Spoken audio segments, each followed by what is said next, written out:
اللہ کے رسول صلی اللہ علیہ وسلم اتنے میں آ گئے، یہ لوگ اپنا ڈیسیزن کر کے، حضرت میں کیسے آنا ہوا، بتا ایسی سی بات ہے، ہم لوگوں نے یہ طے کیا ہے۔ اللہ کے رسول فرمایا کہ فمن رغب عن سنتی فلیس منی، جو میری سنت سے ہٹ کر کے کام کرے گا وہ میرا امتی نہیں ہے۔ یہ بہت بڑی بات ہوتی ہے جب اللہ کے رسول یہ کہتے ہیں لیس منی لیس منا، دونوں لفظ استعمال کرتے ہیں کہ وہ مجھ میں سے نہیں ہے، یہ بہت بڑی بات ہے۔ تو اللہ کے رسول صلی اللہ علیہ وسلم نے دنیا اور دین دونوں کو اکٹھا کر دیا، یہاں تک آپ نے فرمایا کہ راستے سے اگر آپ نے کوئی تکلیف دہ چیز ہٹا دی تاکہ لوگوں کو تکلیف، فرمایا یہ بھی عبادت ہے۔ یہاں تک آپ نے فرمایا اگر کسی سے مسکرا کر کے آپ مل رہے ہیں، ایک آدمی آیا، خاص کر جیسے اس وقت آپ بہت ٹینشن میں ہیں، ایسے وقت میں ایک آدمی آیا السلام علیکم، ایسے وقت میں آدمی اپنے ٹینشن کو پیچھے کر کے اور اس سے مسکرا کر کے ملے، آپ نے فرمایا اس کا مسکرانا بھی عبادت ہے۔ تو نبی کریم صلی اللہ علیہ وسلم نے دین اور دنیا کو کیا کر دیا، ایک جگہ پہ لا کر کے کھڑا کیا، یہ بہت بڑا احسان کیا۔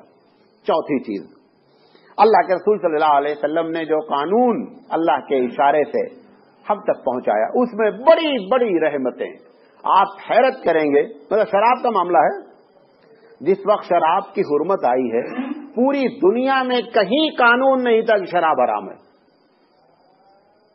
کہیں بھی۔ ایران ہزاروں اشعار فارسی میں شراب کی تعریف میں لکھے گئے ہیں، آج بھی ہمارے شعراء اردو والے بھی ہزاروں لاکھوں اشعار سے شراب کی تعریف میں جو ہے وہ لکھے ہوئے ہیں۔ نبی کریم صلی اللہ علیہ وسلم نے 1400 سال پہلے اس کی حکمت بیان کی، اور بیان کرنے کے بعد اللہ نے حکم دیا کہ اس کو حرام ٹھہراؤ، اور حرام ٹھہرائی گئی۔ اس کے بعد بہت سے ملک والوں نے حرام ٹھہرایا، کبھی پابندی ہوتی ہے، آپ کے اسٹیٹ میں بھی کبھی پابندی ہو جاتی ہے، کبھی شراب کی کا لائسنس کھل جاتا ہے، یہ بات لیکن پوری دنیا کے سامنے رکھی گئی کہ شراب ایک خطرناک چیز ہے۔ اب یقینی بات ہے جو پی رہا ہے وہ تو سمجھے گا صاحب یہ تو ہمارے لیے بڑی مصیبت آ گئی، لیکن ہر پینے والا جب شراب کے بارے میں اس سے آپ بات کریں، ہر آدمی جانتا ہے کہ شراب سے کبھی فائدہ نہیں ہوا ہے، شراب کا نقصان ہمیشہ اس کے نفع سے زیادہ ہے۔ اللہ کے رسول صلی اللہ علیہ وسلم نے 1400 سال پہلے اس کے حرمت کے بارے میں 2-2-4 کی طرح فیصلہ فرمایا رب کی جانب سے کہ شراب جو ہے وہ سب لوگوں کے لیے کیا ہے، حرام ہے۔ اور اتنا شراب پیتی تھی دنیا، مکے میں مدینے میں گھر گھر شراب کی بھٹی تھی، گھر گھر شراب کی بھٹی تھی۔ جس دن شراب حرام ہوئی ہے، اللہ کے رسول نے جب آرڈر کر دیا کہ شراب آج سے حرام ہے، تو لوگوں کے پاس جو مٹکے تھے شراب کے وہ لا کر کے جو باہر ڈالے ہیں نالیوں میں، تو بتاتے ہیں تاریخ میں آتا ہے کہ پورے مدینے میں گلی میں صرف شراب ہی بہ رہی تھی، جیسے کہ بارش ہوئی اور پانی نکلا ہو۔ لیکن اللہ کے رسول کے جو صحابہ تھے ان کی بھی بڑی شان یہ تھی کہ وہ اطاعت میں 1 سیکنڈ کی تاخیر نہیں کرتے تھے۔ ہم تو اللہ کے رسول کی اطاعت کرتے ہیں اپنا کمفرٹ ہو کر کے، ہم کو جہاں جہاں اچھا لگتا ہے وہاں وہاں اللہ کے رسول کی ہم بات بہت مانتے ہیں، جہاں جہاں ہمارے مزاج کے خلاف ہوتا ہے۔ ابھی شادی ہو رہی ہے، آپ اس کو سب بتا دیں کہ صاحب یہ سنت ہے یہ سنت ہے، سب کچھ سنے گا، کرنا ہے اس کو اپنی، کرنا اپنی ہے۔ ایک صاحب آئے ایک دن کا، مولانا صحیح صحیح بتا دو کہ شادی کا اصل طریقہ کیا ہے۔ یہ کیوں سوال اٹھایا؟ اتنا شادی میں ہم نے باہر سے چیزوں کو ملا دیا ہے کہ اب اصلی فائل معلوم نہیں ہو رہی کہاں کھلی ہے۔ وہ کمپیوٹر میں نا فائل لگاتار کھولتے جائیے، تھوڑی دیر کے بعد یہ معلوم ہی نہیں ہوتا پہلی کہاں گئی۔ ایسے ہی اس معاملے میں ہم نے اتنی فائلیں کھول دی ہیں شادی میں۔ ارے ابھی تو آپ ماشاءاللہ ہندوستان والے بہت کم ہیں، اگر خدا نہ خواستہ آپ پاکستان کی شادی دیکھ لینا تو آپ بولیں گے ہمیں تو بہت اونچے درجے کے مسلمان ہیں، سمجھے؟ پاکستان کا معاملہ اتنا خراب ہو چکا ہے۔ شادی عام طور پر اسٹیج پر لڑکی کے ماں باپ اور لڑکے کے ماں باپ ڈانس کرتے ہی کرتے ہیں، داڑھی بھی رکھائے ہیں، ڈانس کر رہے ہیں، نہیں آتا ڈانس تو ویسے ہی ہل لیتے ہیں تھوڑی دیر، لیکن ہلتے ضرور ہیں۔ معاملہ اتنا خراب ہے۔ وہ بندے نے مجھ سے پوچھا مولانا شادی کی، میں نے کہا بھائی شادی میں 3 چیزیں ہیں،